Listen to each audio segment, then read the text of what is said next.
When you love someone who's walked through fire, you're not just loving a person, you're getting to know a soul that has been shaped by resilience.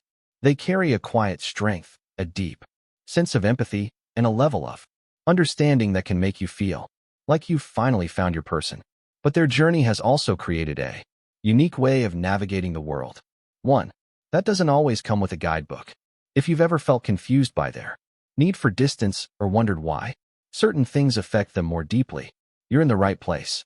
The insights we're about to share come directly from our community, things people with painful pasts have opened up about over the years. We selected the ones that stood out most, the things they truly wish their partners could understand. We made this video to help both sides, to help the partner with a difficult past feel seen, and to help the person loving them feel more connected and understood. Before we begin, if you could subscribe to help us reach 15 million subscribers, it would mean so much to us. We'll continue creating better and better content for you. Okay, let's begin.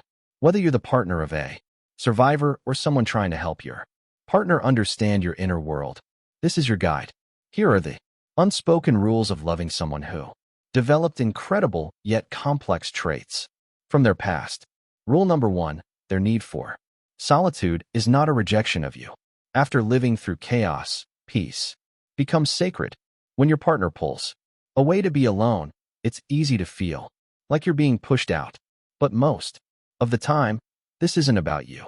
This is their time to decompress, to process, and to reconnect with themselves in a world that once felt unsafe. Think of their emotional energy like a phone battery. Social interaction, even with people they deeply love, can drain it quickly. Their alone time is how they recharge. As trauma therapist Bessel van der Kolk explains, in the body keeps the score. Trauma lives in the body, and quiet solitude is often a way to calm a nervous system that's constantly on alert. Instead of asking, "What's wrong?"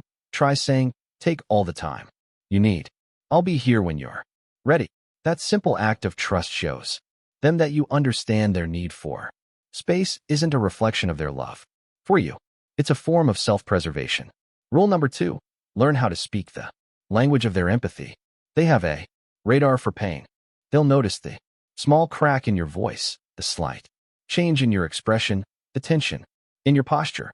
This is often linked to what psychologists call hypervigilance, a heightened awareness of their surroundings developed from a past where danger felt very real.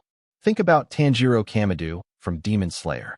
His ability to sense emotions isn't just a fantasy power. It's a powerful metaphor for deep empathy. He can feel the sadness and pain in others, which makes him compassionate and understanding.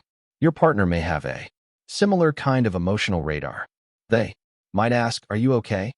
several times because they can sense something is off before you even recognize it yourself. Instead of brushing it away with, "I'm fine," when you're clearly not, try saying, "I'm just stressed about work. It's nothing serious, but thank you for noticing." By validating their perception, you reassure them that they aren't too sensitive. They're simply deeply attuned. Rule number 3, don't try to fix their pain. Sit with it instead. This may be one of the hardest lessons to learn. When someone you love is hurting, your instinct is to make the pain go away.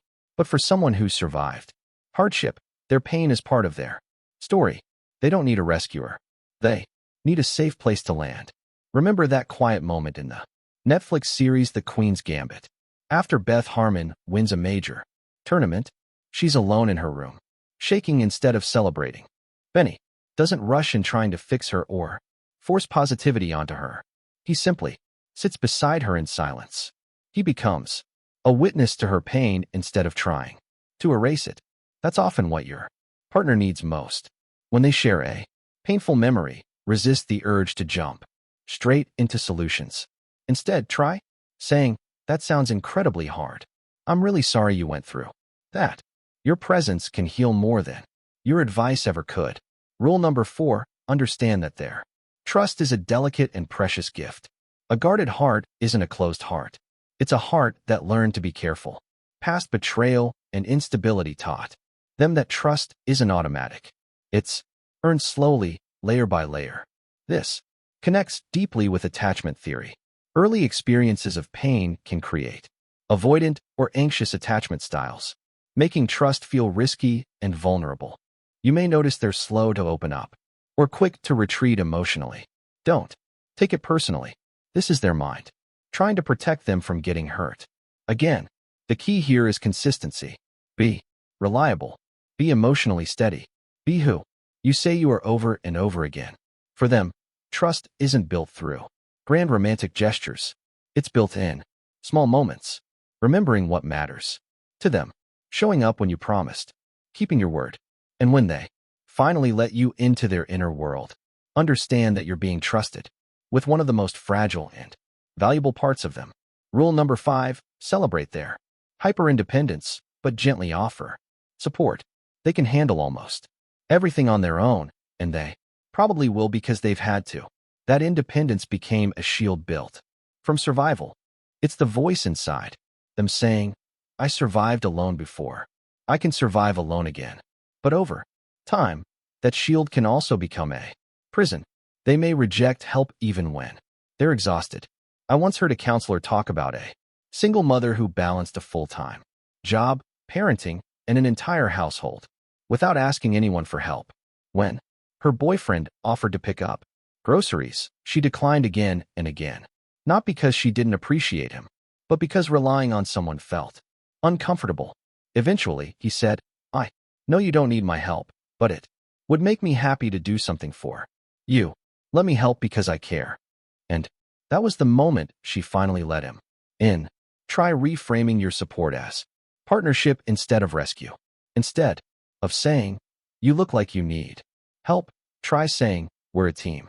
Let me handle this so we can breathe together. That allows them to accept support without feeling weak or like a burden. If you've watched this far, you're clearly someone who cares deeply. And our community shared 2 more powerful traits that people with painful pasts wish others understood. Bonus trait number 6, they're often angry at themselves for pushing you away. This is the part they may never say out loud. They notice the moments they shut down emotionally, build walls, or create distance, and deep down, they're frustrated with themselves for doing it. They know they may be sabotaging something good, but their survival instincts are louder than their desire to feel safe and love. They don't want to be this way. They want to trust you. They want to let you in, but their mind and body are still responding to battles that ended long ago. Your patience and gentle consistency without pressure can become the safety they never had. Bonus trait number 7, their sense of justice is deeply personal and often fierce. Injustice doesn't just upset them.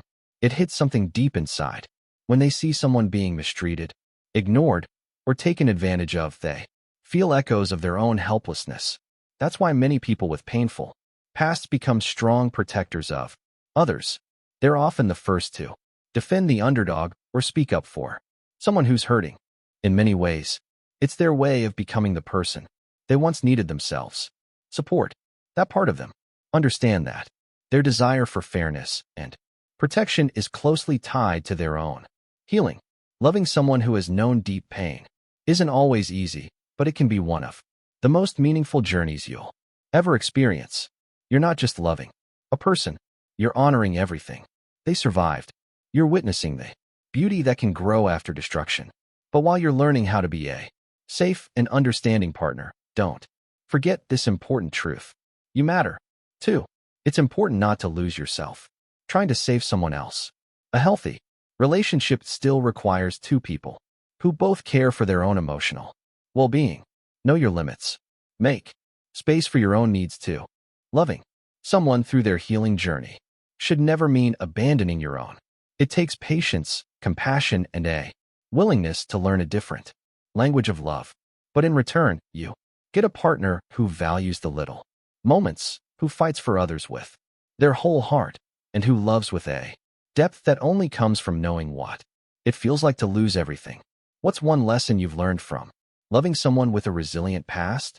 Share your thoughts in the comments below. Your words might be exactly what someone else needs to hear.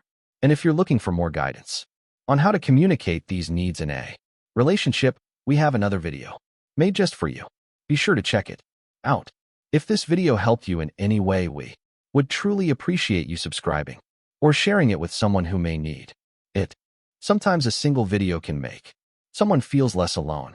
We also recently launched our shop, where you can find free resources like e-magazines and worksheets designed to support mental wellness and personal growth. It's called Behavior Vault and will continue adding both physical and digital products you can bring into your daily life. As always, thank you for being here, and take care until next time.